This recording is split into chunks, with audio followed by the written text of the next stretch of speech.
값싼 은혜, 값비싼 은혜에 대해서 많이 들어보셨을 겁니다. 도대체 이것이 무엇이냐?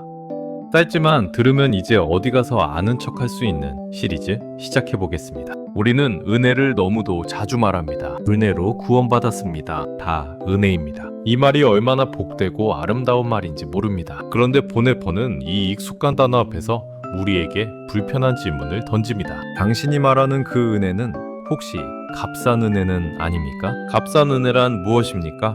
보네퍼는 이렇게 말합니다. 값싼 은혜는 회개 없는 용서요, 제자도 없는 세례요, 죄에 대한 고백 없는 성찬이며 십자가 없는 은혜요, 살아계신 예수 그리스도 없는 은혜라고 했습니다. 다시 말해 값싼 은혜는 우리의 삶은 그대로 둔 채 죄만 덮어주는 은혜입니다. 하나님은 사랑이시니까 어차피 다 용서해 주시니까 굳이 아프게 회개하지 않아도 되고 굳이 삶이 달라지지 않아도 된다고 생각하는 태도입니다. 이 값싼 은혜는 교회를 채우지만 제자는 만들지 못합니다. 신자를 늘리지만 따르는 사람은 세우지 못합니다. 믿는다고 말하지만 예수님을 닮아가려는 몸부림은 사라집니다. 은혜는 값없이 받았지만 그 은혜가 우리를 아무데도 데려가지 못하는 상태, 이것이 값싼 은혜입니다. 그러나 보네퍼는 말합니다. 성경이 말하는 은혜는 그런 은혜가 아니라는 것입니다. 성경이 말하는 은혜는 값비싼 은혜입니다. 값비싼 은혜란 예수 그리스도의 부르심입니다. 나를 따르라.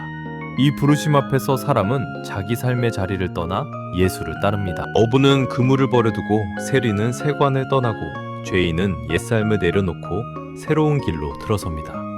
예수님은 분명히 말씀하셨습니다. 아무든지 나를 따라오려거든 자기를 부인하고 자기 십자가를 지고 나를 따를 것이니.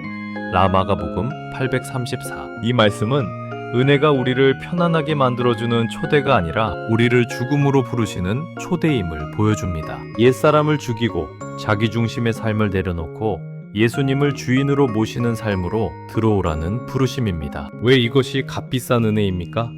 그것은 이 은혜가 우리에게 오기까지 예수님께서 자신의 생명을 값으로 치르셨기 때문입니다. 베드로전서 1장은 말합니다. 너희가 알거니와 너희가 은이나 금같이 없어질 것으로 된 것이 아니요 오직 흠없고 점없는 어린 양 같은 그리스도의 보배로운 피로 된 것이니라. 은혜는 공짜처럼 보이지만 사실은 하나님의 아들이 십자가에서 피 흘리신 대가로 우리에게 주어진 것입니다. 그러므로 이 은혜는 값없이 주어졌지만 결코 값싼 은혜가 아닙니다. 보네퍼는 그래서 말합니다. 값비싼 은혜는 우리를 살리기 때문에 값비싸다고. 이 은혜는 우리를 내버려 두지 않습니다. 이 은혜는 우리를 붙들고 흔들고 깨우고 결국 새로운 사람으로 만들어갑니다. 값비싼 은혜는 죄를 덮어두는 은혜가 아니라 죄에서 건져내는 은혜입니다. 정죄하지 않지만 그대로 방치하지도 않는 은혜입니다. 여기서 우리는 중요한 질문 앞에 서게 됩니다. 오늘 우리의 신앙은 어떤 은혜 위에 서 있습니까? 우리는 혹시 이렇게 말하고 있진 않습니까?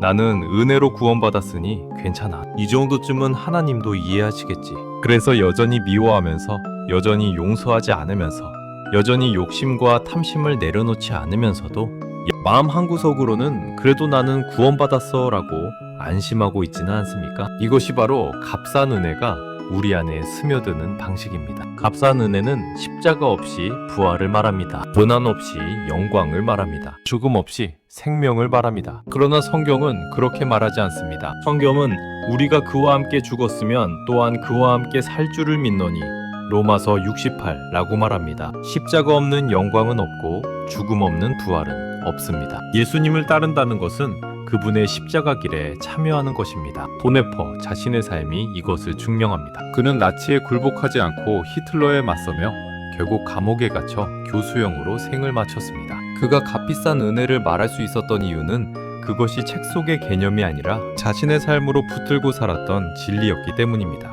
그는 은혜가 싸지 않다는 것을, 은혜는 우리의 전부를 요구한다는 것을 자기 삶으로 보여주었습니다. 그렇다고 값비싼 은혜가 우리의 공로나 결단으로 얻는 은혜라는 말은 아닙니다. 이것은 여전히 은혜입니다. 우리가 먼저 하나님을 선택한 것이 아니라 하나님이 우리를 먼저 찾아오신 것입니다. 그러나 이 은혜가 우리에게 올 때 그것은 반드시 우리의 삶을 요구합니다. 은혜는 그대로 있어도 괜찮다고 말하지 않고 이제는 나와 함께 새로운 길을 가자고 부르십니다. 예수님이 부자 청년에게 하신 말씀이 그렇습니다. 내게 있는 것을 다 팔아 가난한 자들에게 주라. 그리고 와서 나를 따르라마. 마복음 1021. 예수님은 그를 사랑하셨지만 동시에 그의 가장 깊은 우상을 건드리셨습니다. 값비싼 은혜는 이렇게 우리의 가장 소중한 자리, 하나님보다 더 붙들고 있는 것을 내려놓으라고 요구합니다. 그것이 돈일 수도 있고 자존심일 수도 있고 안전함일 수도 있고 사람의 인정일 수도 있습니다. 그러므로 값비싼 은혜 앞에서 신앙은 언제나 결단이 됩니다. 편안한 종교 생활이 아니라 방향이 바뀌는 인생이 됩니다. 은혜는 죄의 면죄부가 아니라 새로운 삶으로 들어가는 문입니다. 그러므로 우리가 그와 함께 장사되었나니 아버지의 영광으로 말미암아 그리스도를 죽은 자 가운데서 살리심과 같이 우리도 또한 새 생명 가운데서 행하게 하려 함이라.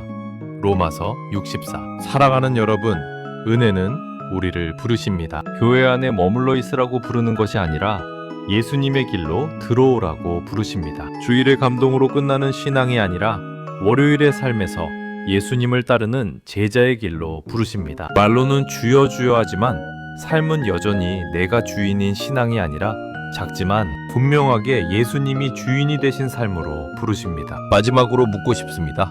오늘 여러분이 붙들고 있는 은혜는 어떤 은혜입니까? 나를 변화시키지 않아도 되는 은혜입니까? 아니면 나를 깨트리고 새롭게 빚어가시는 은혜입니까? 나를 위로만 하는 은혜입니까? 아니면 나를 부르시고 보내시는 은혜입니까? 예수님은 오늘도 우리를 부르십니다. 나를 따르라. 이 부르심 앞에서 우리는 다시 선택해야 합니다. 값싼 은혜에 머물 것인가? 아니면 십자가를 지고 주님을 따르는 값비싼 은혜의 길로 들어설 것인가? 은혜는 공짜이지만 그 은혜를 따르는 길은 우리의 전부를 요구합니다. 그러나 그 길 끝에는 참 생명이 있습니다. 우리가 그의 죽으심과 같은 모양으로 연합한 자가 되었으면 또한 그의 부활과 같은 모양으로 연합한 자도 되리라. 로마서 65. 값싼 은혜를 넘어 우리를 살리는 값비싼 은혜로 오늘도 주님을 따르는 우리가 되기를 소망합니다.